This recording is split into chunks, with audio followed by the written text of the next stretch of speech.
شريك له وأشهد أن محمدا عبده ورسوله لا نبي بعده يا أيها الناس اتقوا ربكم الذي خلقكم من نفس واحدة وخلق منها زوجها وبث منهما رجالا كثيرا ونساء واتقوا الله الذي تساءلون به والأرحام إن الله كان عليكم رقيبا أما بعد.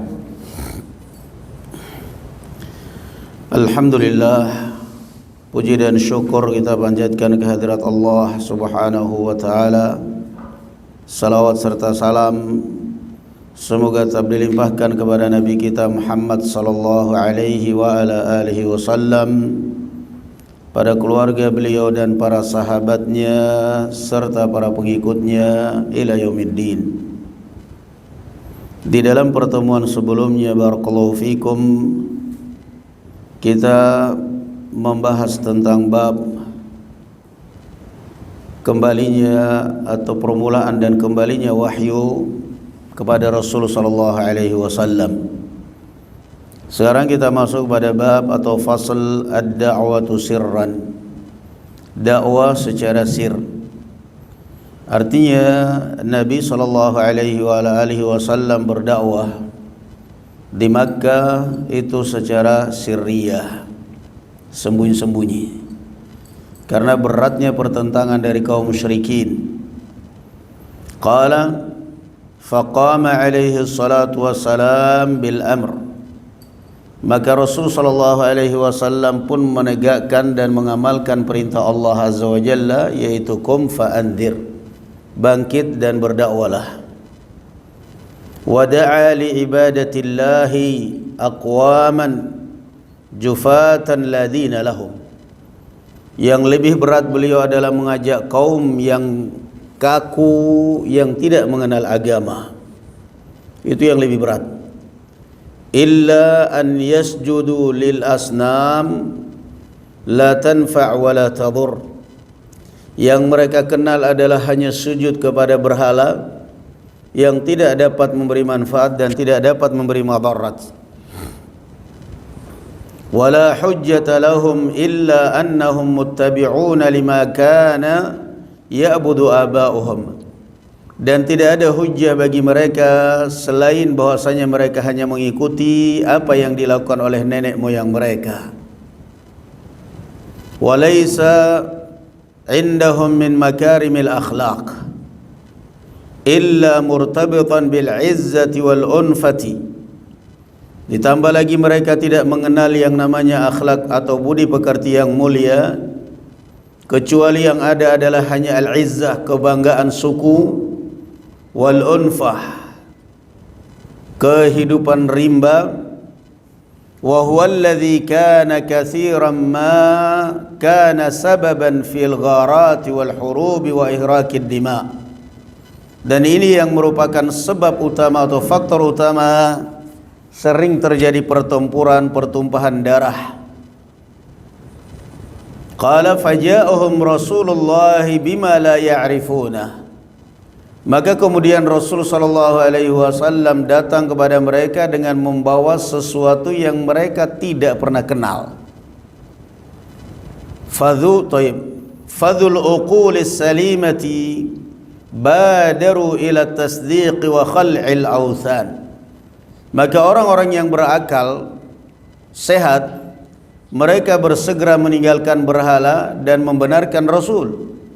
Akal mereka sehat, cuma disentuh dikit aja, apa kamu bermanfaat? Kamu pernah mendapatkan manfaat dari berhala yang kamu sembah? Enggak ada. Akalnya jalan, langsung dia tinggalkan. Qala wa min tayyib wa man a'mathu riyasatu adbara wastakbar kaila tuslab minhu azamatuhu, namun orang yang sudah terbutakan dengan kehormatan, dia akan berpaling dan menyombongkan diri karena takut kedudukannya akan hilang. Wa kana awwalu man sata'a alaihi nurul Islam Khadijah binti Khuwailid wa zawjuhu wa Ali ibn Abi Talib ibn ammih.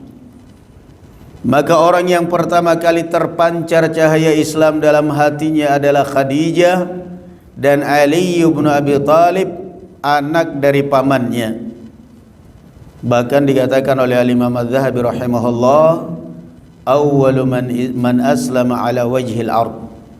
Orang yang pertama kali masuk Islam di permukaan bumi ini adalah Khadijah. Tanpa banyak tanya, tanpa banyak ragu, begitu mendengarkan dakwah Rasul sallallahu alaihi wasallam, beriman. Yang kedua, anak kecil Ali bin Abi Thalib. Anak kecil saat itu Ali bin Abi Thalib.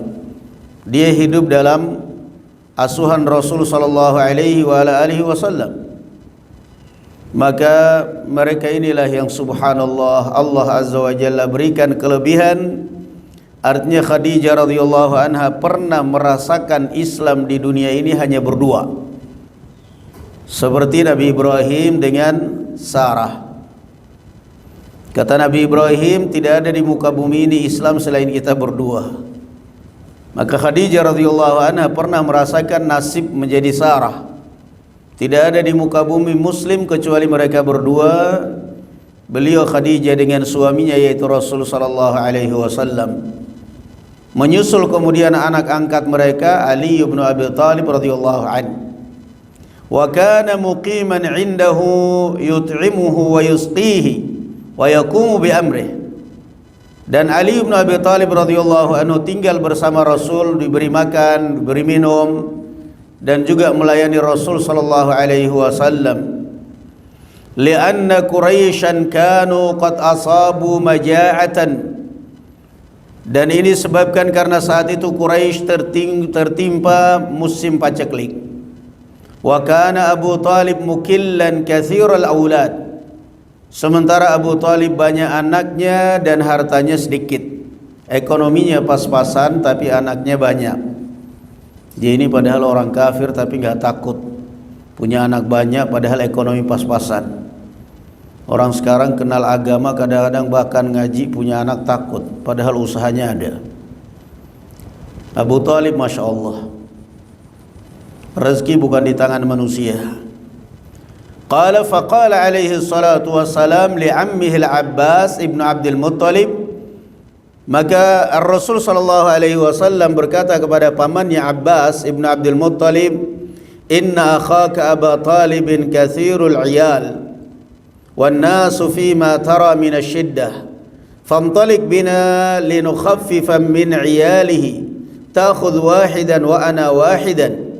فانطلق وعرض عليه الأمر فأخذ العباس جعفر بن أبي طالب وأخذ عليه الصلاة والسلام عليا فكان في كفالته كأحد أولاده. نعم. Maka ini yang ringkas saja kita baca ringkasannya aja di sini. Nanti kita bab yang berikutnya. Maka kemudian mereka pun sepakat di saat musim paceklik itulah Rasul sallallahu alaihi wasallam melihat beban Abu Talib, maka beliau bermusyawarah dengan pamannya sendiri Al-Abbas. Al-Abbas ini seumuran dengan Rasul sallallahu alaihi wasallam. Kemudian mereka sepakat untuk meringankan beban Abu Talib. Ali bin Abi Thalib diambil oleh Rasulullah, Ja'far diambil oleh Al-Abbas ibn Abdul Muttalib untuk meringankan bebannya. Qala wa lam yatadannas bidanasil jahiliyati min ibadatil awthan wa ittiba'il hawa fakana tabi'an lin-nabiy fi kulli a'malih. Maka Ali bin Abi Thalib pun akhirnya dia mengikuti apa yang dikerjakan oleh Rasulullah, dan dia tidak pernah melakukan perbuatan-perbuatan jahiliyah seperti peribadatan kepada berhala wa ittiba'il hawa atau mengikuti hawa nafsunya. Makanya walaupun itu tidak benar secara mutlak, sebagian ulama yang sebenarnya itu datangnya sebagai dari Syiah, tapi sebagian ulama terkadang menggunakan istilah itu Ali bin Abi Thalib radhiyallahu anhu. Sebagian ulama mengatakan karamallahu wajhah. Allah memuliakan wajahnya dari peribadatan kepada berhala. Ali bin Abi Thalib tidak pernah menyembah berhala. Namun tetap aja para sahabat semua sama statusnya radhiyallahu anhum wa radhu'an. Karena buktinya bukan hanya Ali bin Abi Thalib yang tidak pernah menyembah berhala.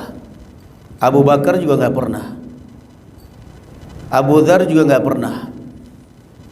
Mereka walaupun hidup di zaman jahiliyah, kalau Ali bin Abi Thalib mungkin orang mengatakan ya wajar, dari kecil sudah dibawa, sudah hidup dengan Rasulullah. Tapi kalau Abu Dzar Al-Ghifari, Abu Bakar As-Siddiq radhiyallahu an, mereka hidup di zaman jahiliyah, mereka juga tidak pernah sujud kepada berhala karena tidak masuk akal. Qala, maka yang benar barakallahu fikum radhiyallahu anhum. Wa ajaba aidan Zaid bin Harithah bin Shurahbil Al-Kalbi maulahu alaihi salatu wassalam, wa kana yuqalu lahu Zaid bin Muhammad li'annahu lamma ishtarahu a'taqahu wa tabannah, wa kana al-mutabanni mu'tabaran kabnin haqiqiyyin yarith wa yurath. Berselang berapa lama kemudian mulai lagi tertarik dengan Islam Zaid bin Harithah bin Shurahbil Al-Kalbi, mantan budak Rasul sallallahu alaihi wasallam yang sering juga dipanggil dengan Zaid bin Muhammad.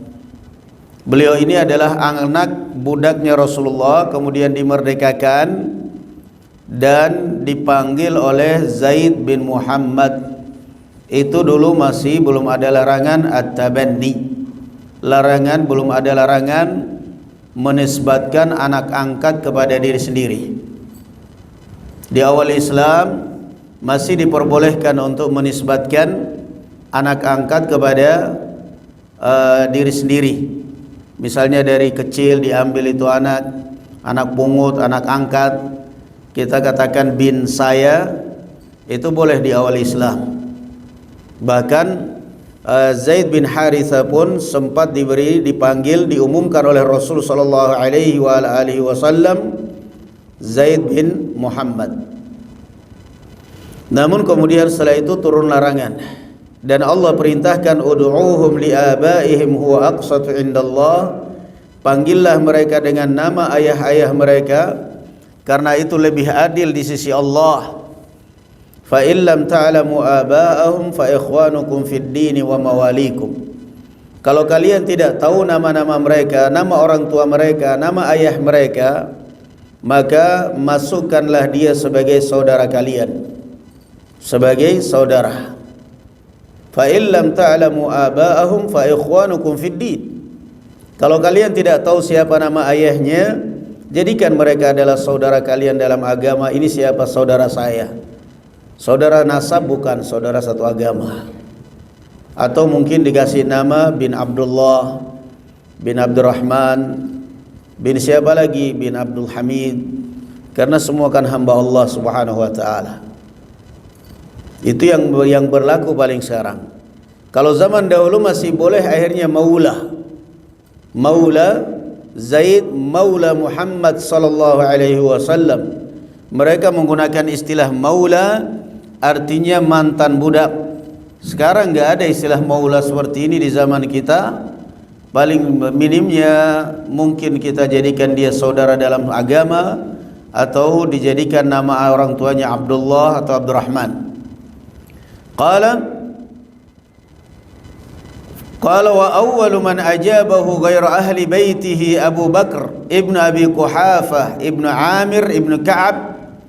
Dan adapun orang yang pertama kali memenuhi dakwah, menyambut dakwah beliau dari selain ahlul baitnya, mereka ini tadi ahlul bait semuanya, Khadijah, kemudian Ali bin Abi Thalib, Zaid bin Harithah, keluarga mereka, keluarga beliau sallallahu alaihi wasallam. Adapun yang di luar itu yang menerima dakwah selain dari keluarga beliau, pertama kali adalah Abu Bakar As-Siddiq radhiyallahu anhu ardhah. Bahkan Rasul sallallahu alaihi wasallam mengatakan, "Ma da'autu ahadan ila al-islami illa kanat lahu kabwatun ghaira Abi Bakrin." Saya tidak pernah mengajak seseorang kepada Islam kecuali mesti ada keraguan, kecuali Abu Bakar. Diajak langsung terima. Makanya diberi gelar As-Siddiq. Siddiq. Wa kanat ad-da'watu ila al-islam sirran hadaran min mufaji'ati al-arab bi amrin shadid fayas'ubu istislamuhum fakana alaihi salatu wassalam la yad'u illa man yathiqu bih wa da'a Abu Bakr ila al-islam man yathiqu bihi min rijali Quraisy. Abu Bakar setelah masuk Islam, kata beliau, dan faktor utama beliau berdakwah secara diam-diam adalah karena kekhawatiran reaksi dari orang-orang Quraisy. Takutnya nanti akhirnya spontan reaksi orang-orang Quraisy, akhirnya dakwah tidak akan berjalan.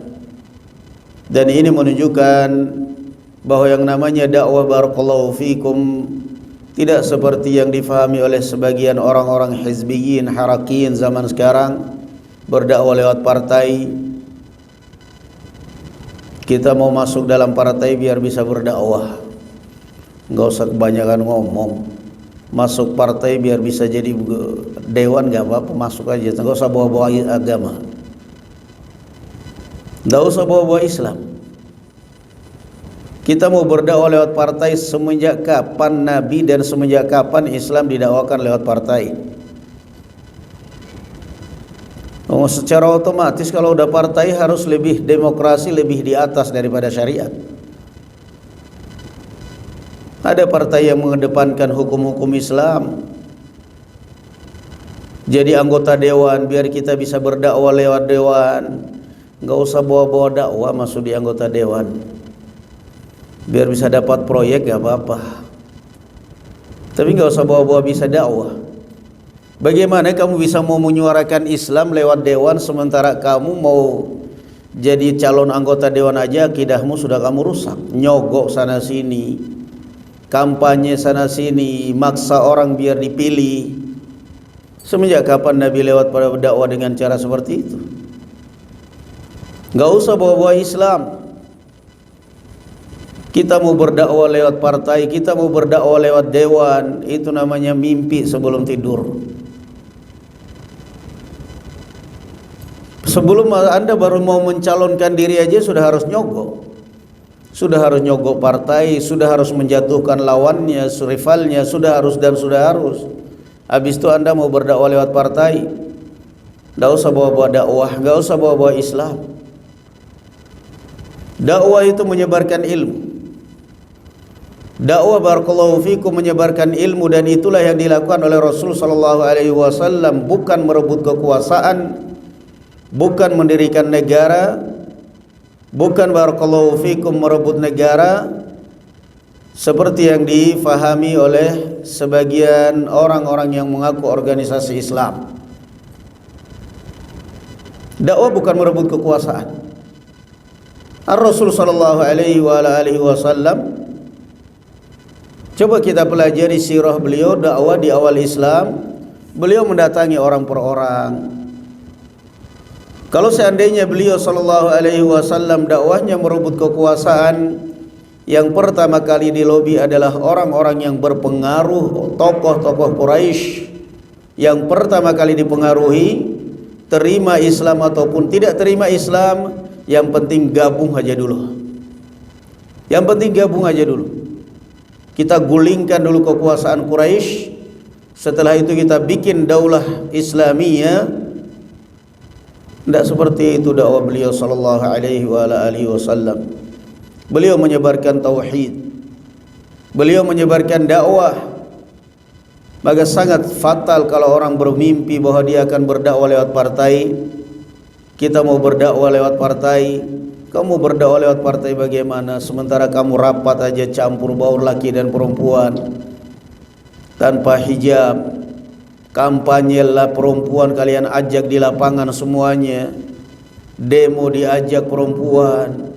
ibu-ibu yang semestinya peranannya di rumah, teriak-teriak di lapangan, menyuarakan Anda.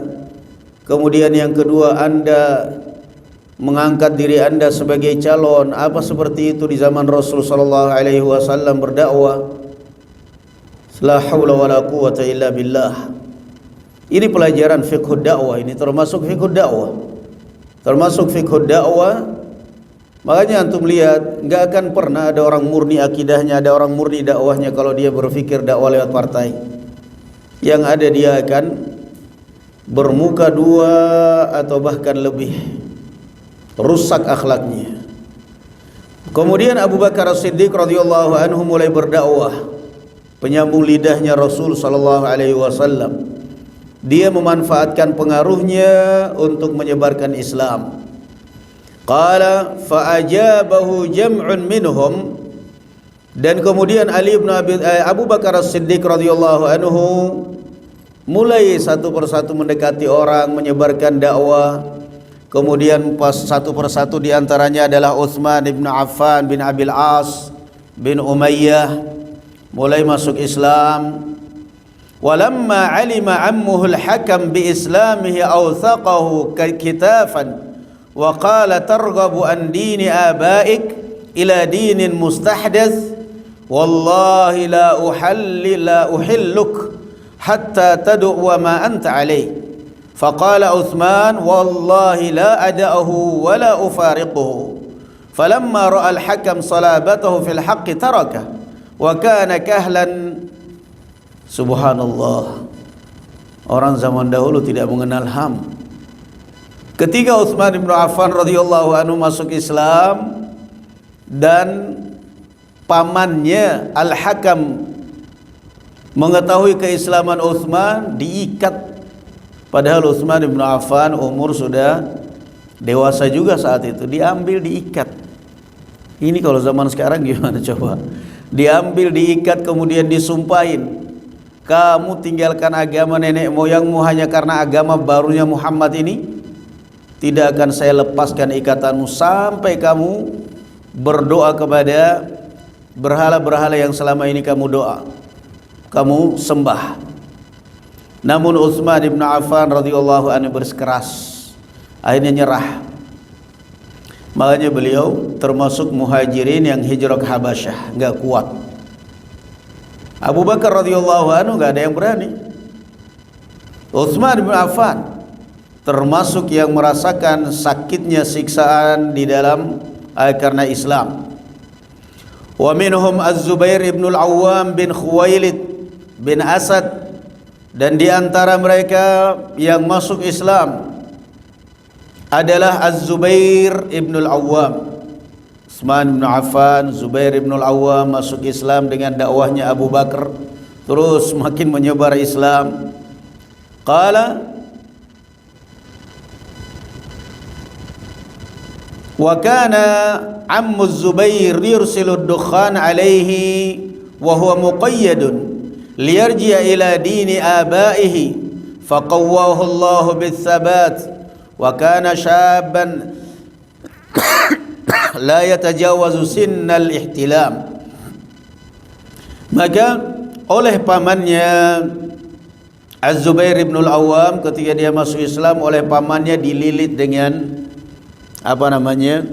tikar, kemudian diikat kayak bungkus lontong dengan tikar, kemudian dikasih asap, diasapin di dalam bungkusannya itu supaya sesak nafasnya, yang dia harapkan supaya dia memanggil berhala, supaya dia kembali kepada agama nenek moyang. Namun luar biasa, Az-Zubair ibn al-Awwam kokoh di atas agamanya. Inilah kelebihan mereka zaman dahulu. Imannya sekali mereka masuk dalam hati, kokoh iman mereka.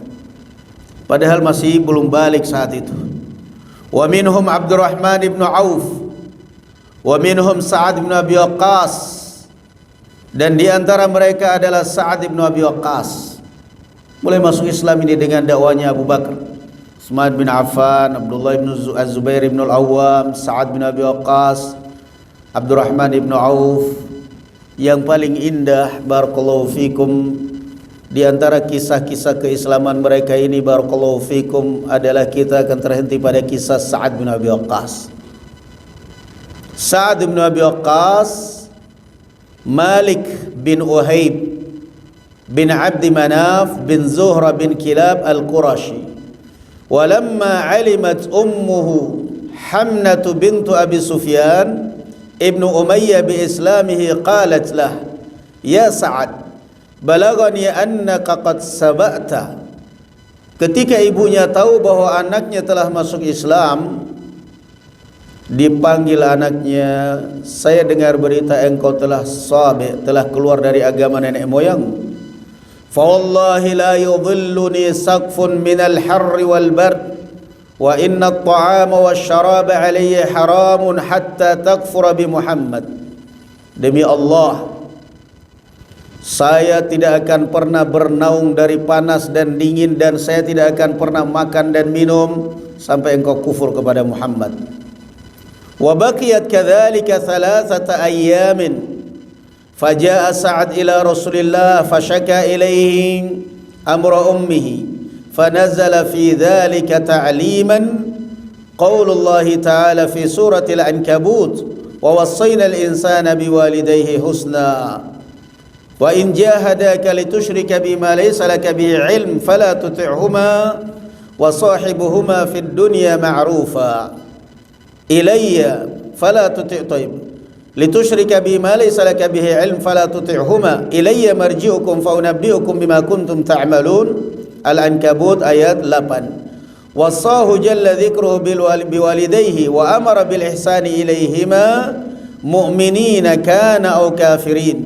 Amma idza da'awahu lil isyraki fal ma'siyatu mutahattimatun li'anna kulla haqqin wa in 'azuma saqitun hunak. Baik. Subhanallah. Sa'ad bin Abi Waqqas, tantangan yang paling berat adalah dari ibunya. Kalau yang lain, Utsman bin Affan tantangannya dari pamannya, Zubair bin Al-Awwam dari pamannya, Sa'ad bin Abi Waqqas dari ibunya. Bukan dengan penyiksaan, tapi ibunya menyiksa diri sendiri. Karena aib besar pada saat ada seorang ibu meninggal gara-gara anaknya, akan dicap sebagai anak durhaka. Maka ibunya pun bersumpah tidak akan bernaung dari terik, tidak akan melindungi diri dari panas, dari dingin, dan tidak akan makan dan minum sampai engkau melihat bangkai saya terbujur di depan matamu, atau sampai kamu kafir kepada Muhammad. 3 hari 3 malam, gak mau makan, gak mau minum. Taruhannya satu, kamu kafir kepada Muhammad wahai Sa'ad. Sampai 3 hari 3 malam lemas, gak ada tenaga. Dia datang kepada Rasul sallallahu alaihi wasallam. Diceritakan kepada Rasul apa yang dilakukan oleh ibunya. Maka turunlah ayat ini, wa wassaynal insana biwalidayhi husna wa in jahadaka litusyrika bima laysa laka bihi ilm fala tuti'huma ilayya marji'ukum fa unabbi'ukum bima kuntum ta'malun. Maka turunlah ayat ini. Allah perintahkan kalian untuk berbuat baik pada kedua orang tuamu. Dalam hal urusan dunia dia orang tuamu. Tapi kalau sudah memaksa kamu berbuat syirik, memaksa kamu kembali ke agama kufur, jangan kamu taati dan jangan kamu turuti. Kalian akan kembali kepada Allah, dan Allah akan memberitahukan apa yang kalian perbuat. Kembali dia kepada ibunya. Sa'ad bin Abi Waqqas setelah mendengarkan ayat ini, kembali dia kepada ibunya, dan dia berkata kepada ibunya, wahai ibuku, demi Allah, kalau seandainya jangankan cuma 1 nyawa, kalau seandainya engkau memiliki 100 nyawa yang ada di dalam tubuhmu itu, wahai ibuku, 100 nyawa, dan kemudian keluar satu persatu itu nyawa, dan saya lihat dengan mata kepala saya sendiri, saya tidak akan mungkin melihat meninggalkan agama Muhammad. Barulah ibunya ngeper akhirnya. Ibunya ngeper juga akhirnya, kalau gini mati konyol saya. Dia ceritanya menggertak anaknya, ternyata anaknya seperti itu. Maka akhirnya ibunya pun makan daripada harus mati kelaparan, daripada harus mati sia-sia. Dan inilah Islam. Pelajaran yang dapat kita ambil barakallahu fikum di sini ya ikhwan, bahwa siapapun orang tua kita tetap dia adalah orang tua. Tanpa melihat dia berafiliasi dengan apa, dia kemana arahnya, bahkan nasallahu salamat wal afiyah dia non muslim, tetap statusnya dia adalah orang tua. Biwalidayhi ihsana, tetap kita perlakukan dengan baik, tanpa melihat latar belakang agama dia, tanpa melihat latar belakang pemahaman dia. Dia adalah orang tua. Selama barakallahu fikum dia tidak memaksa, dia memaksa pun kita tidak boleh taati dalam paksaan itu, tetapi tetap kita harus berbuat baik dari sisi yang lain, karena itu sudah kewajiban kita barakallahu fikum. Kewajiban wabil qada rabbu Allah azza wa jalla mengatakan wa wasainal insana biwalidayhi husna. Itu pelajaran yang pertama, bahwa apapun dan siapapun orang tua kita, tetap dia adalah orang tua kita. Dia mau ribut dengan yang namanya tabiatnya orang, kadang-kadang kalau ibu bapak ribut dalam rumah masing-masing cari pembelaan, ibu curhat kepada anaknya tentang bapak mereka, terutama pada anak laki-laki. Nanti bapak juga curhatkan ibunya. Apalagi kalau orang tua kita sudah menginjak usia tua, mesti begitu itu boleh dikata. Hampir kalau udah mereka clash seperti itu. Dan itu juga kita harus merasa bahwa tidak menutup kemungkinan masa tua kita juga nanti begitu. Maka disitulah ujian berat bagi sang anak. Jangan pernah berpihak kepada salah satu dari kedua orang tuamu. Ibumu, bapakmu, jangan membela ibumu menjatuhkan bapakmu, jangan membela bapakmu menjatuhkan ibumu. Karena tetap kamu dosa-dosa. Karena ada orang sebagian anak salah faham. Ketika didatangi oleh ada seorang sahabat datang kepada Rasulullah, "Ya Rasulullah, man ahaqqun nas bi husni sahabati?" Qala ummak. Qala man ummak? Qala man ummak? Thumma abak, thumma adnaka. Ya Rasulullah, orang yang harus pertama kali aku baiki di dunia ini siapa? Rasulullah mengatakan ibumu. Setelah itu siapa? Ibumu. Setelah itu siapa? Ibumu 3 kali. Setelah itu siapa? Ayahmu. Di sini Rasul sallallahu alaihi wasallam memberikan haknya ibu 3. Tetapi orang kadang salah faham. Demi membela ibu menyakiti bapaknya. Kesalahannya di situ. Ini kan pertanyaannya, siapa orang yang pertama kali saya baiki? Kewajiban saya pertama kali, saya harus lebih baik kepada siapa? Lebih baik kepada ibumu 3 kali. Lalu apa boleh kemudian menyakiti bapak demi membela ibu? Nah, itulah kesalahpahaman orang kadang. Yang ditanyakan ini orang yang pertama kali saya baik. Artinya bapak saya baiki, ibu saya baiki. Dua-duanya dibaiki.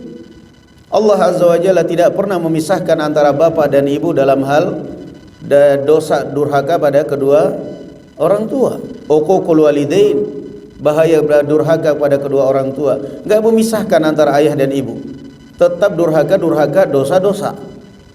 Jadi jangan orang kadang salah faham dari hadis itu, kemudian dia dengan hadis barakallahu fikum, surga di bawah telapak kaki ibu. Terus bapak di mana? Jangan kemudian sebagian anak dari situ pemahamannya, dia enggak merasa barakallahu fikum ya ikhwan, bahwa sebenarnya ketika ada masalah, sebenarnya bapak lebih tersakiti. Cuman yang namanya laki-laki, dia akan lebih kuat menahan perasaan daripada wanita. Wanita ketika dia tersakiti nangis di depan anak supaya dibela oleh anaknya. Laki-laki ketika tersakiti nangis di kolong jembatan supaya nggak ada yang lihat anak-anaknya. Itu kalau nggak punya kamar. Kalau punya kamar dia ngunci di kamar. Begitu di depan anaknya pura-pura tegar. Udah nggak usah, nggak apa-apa. Tidak apa-apa. Bapak mah nggak apa-apa, dalam hati contoh. Itu laki-laki, tabiatnya laki-laki. Jadi tetap sakit hati orang. Karena dia akan berpikir, laki-laki dia mikir, ibu memang selama ini yang ngasih makan ibu lu siapa? Kamu dari kecil, ibumu hamil gak bisa apa-apa, yang nafkahi siapa? Ibumu boleh mengalahirkan kamu, ibumu boleh mengandung kamu, tetapi kamu ingat, siapa yang banting tulang demi untuk kamu lahir? Siapa yang banting tulang demi kamu bisa makan dan ibumu makan? Siapa yang banting tulang? Maka barakallahu fikum, pelajaran yang sangat penting dari kisah ini, barakallahu fikum, orang tua tetap orang tua. Di masa tua orang tua kita sakit-sakitan, mereka sering sakit, katakanlah kepada kedua orang tua kita, saya tahu Pak, saya tahu Bu, Bapak, Ibu sakit-sakit itu gara-gara saya dan adik-adik saya. Gak usah khawatir. Gak usah khawatir saya bakal tinggalkan, saya bakal kesal, enggak. Bapak ibu sakit itu kan gara-gara saya dan adik-adik saya, kakak saya. Kok bisa nak? Iya, dulu bapak ibu kerja kan untuk saya. Dulu bapak ibu kerja, entah itu PNS ataupun pengusaha atau apa saja, petani, pedagang, kan kerja dulu demi untuk saya. Demi untuk saya sekolah, demi kakak saya sekolah, demi adik saya sekolah, demi saya makan, demi adik saya makan, demi kakak saya makan. Sekarang ya capek wajar, sakit-sakitan wajar. Saatnya kita berbalas, saatnya kita berbuat baik pada mereka. Jangan pernah mengatakan malas banget ngurusin orang tua, dikit-dikit sakit bikin kesal. Ya sekarang dikit-dikit sakit bagaimana? Sakitnya orang tua kita itu kan karena kita. Berapa puluh tahun mereka bekerja siang malam. Yang namanya orang tua mesti berbohong. Gak ada orang tua yang gak berbohong. Dia berbohong menutupi keadaan demi menyenangkan anak. Sakit, bohong. Bapak sakit? Enggak, saya mau pergi kerja nak. Takut kalau dia bilang mau sakit, orang kata anaknya gak usah kerja, bapak lagi sakit. Maka dia terpaksa berbohong, padahal sebenarnya lagi gak enak badan, lagi sakit. Cuman dia terpaksa berbohong. Anaknya kuliah di Jakarta, kuliah di mana saja telepon, ada duit nggak Bu? Ini lagi mau bayaran ini, ada. Padahal nggak ada duit. Karena tahu kalau anaknya, kalau orang tuanya bilang nggak ada duit, anaknya kepikiran di sana. Dia bilang ada nak, jangan khawatir. Bisa transfer Bu, 2 hari atau 3 hari bisa.